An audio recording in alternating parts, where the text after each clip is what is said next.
We have gotten an opportunity to hear a lot about what has happened in Kerr County and Kerrville, and there's been so much reporting around it. But the same question applies to everybody here, because each of you in that same period of time, days before or after, or weeks before, have experienced loss of life, and in some cases significant loss of life, because of the flash floods.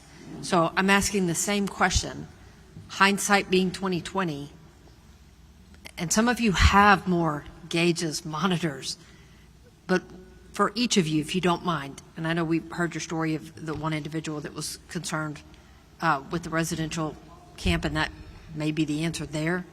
But if each of you could identify, is there something that needs to happen differently to be able to give folks the warning of either low crossing waterway, closing off roads quicker, better information? And the one caveat to that, all of you have expressed and all of us have experienced, weather prediction is not perfect. We're going to have a panel to talk about that in a minute. So I'm not talking about the failed predictions. I'm talking about what do we need to do better to see the reality in real time and get warnings to folks. Steve Snell, Williamson County. You know, it's an interesting question because this storm was so different. We've had water over our low water crossings before, but we haven't had the road washout. So the speed of the river and the debris in the river were wreaking havoc on roads as well. So that was part of the problem. I think it's a multifaceted approach. I don't think we just throw everything at it. I think we need to be strategic and purposeful in what we do. But I think one thing that can happen, regardless of the weather prediction, is now we know how much rain is possible and what it does. So there shouldn't be any more surprises when 21 inches drop and what's that going to happen to the watershed. Williamson County has spent hundreds and thousands of dollars on a new, it's called the Atlas floodplain mapping system. And it was pretty darn accurate to that 100-year floodplain. But I think all the gauges we have across the state, if they could be hooked up to an alert system that maybe you could subscribe to, you know what rivers are close to you, that you could subscribe to that.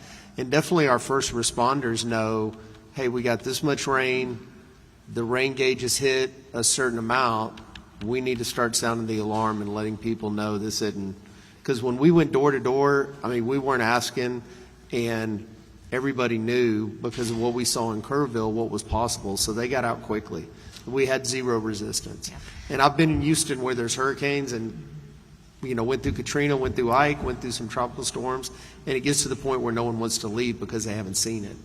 So I think now we know, hey, this is serious and we need to pay heed to the warnings. Ms. Johnson, can I interrupt you 1 second? Just for housekeeping, those of you that intend on testifying, I hope you filled out a witness affirmation form. We will be closing witness affirmation or the witness portal in 10 minutes. So if you want to testify and you have not filled out a witness affirmation form, please do so in the next 10 minutes. Sorry, Representative Johnson, please proceed. Thank you, Chairman. Thank you. Valerie Frausto, San Antonio. I truly believe that we could not have done anything differently or better during the response.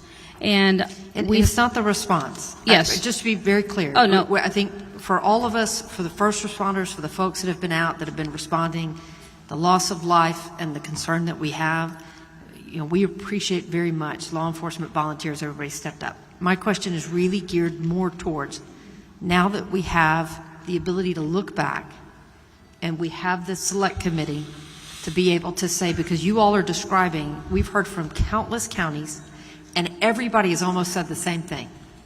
Never thought it could happen, never expected it, got my whole year's amount of rain in one night, or a road 410 that has never flooded on a frontage road and never had the possibility to wipe cars off the freeway.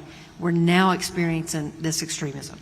And so knowing that this is no longer extreme, it just is, looking back, what, if anything, did you need, not for response, for prevention and for warning? Yes, ma'am. The reason I started with that is because we've come to anticipate that.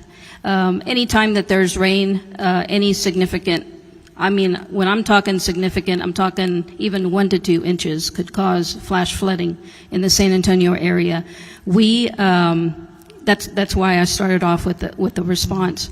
But overall, I really believe that it's a multi-prong approach because we have sensors that are over roadways, low water crossings.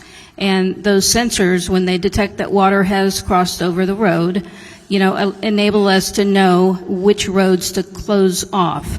Public Works, they're very proactive, and they pre-position barricades, and they have multiple teams that are throughout the city ready to deploy barricades.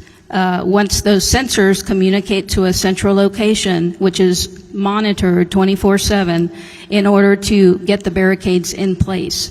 So I believe that if we were to have automatic arms, barricades with flashing lights, signage, lighting, and a more robust system that has better sensors, I believe that could make a difference because at least that would automate the gate operation and close off the roadway. In the June 12th incident, I don't believe that would have made a difference, and that's why I think that it is a multi-prong approach because I believe that we have to invest money in our roadways, in our drainage systems, culverts, retention ponds, that sort of thing, because there's not a one solution for all the problems that we have in San Antonio. And so did you say that on this 410 section, were there no monitors out there because it had never happened before? Yes, ma'am. It is not considered a low water crossing in that location that they were swept off the roadway.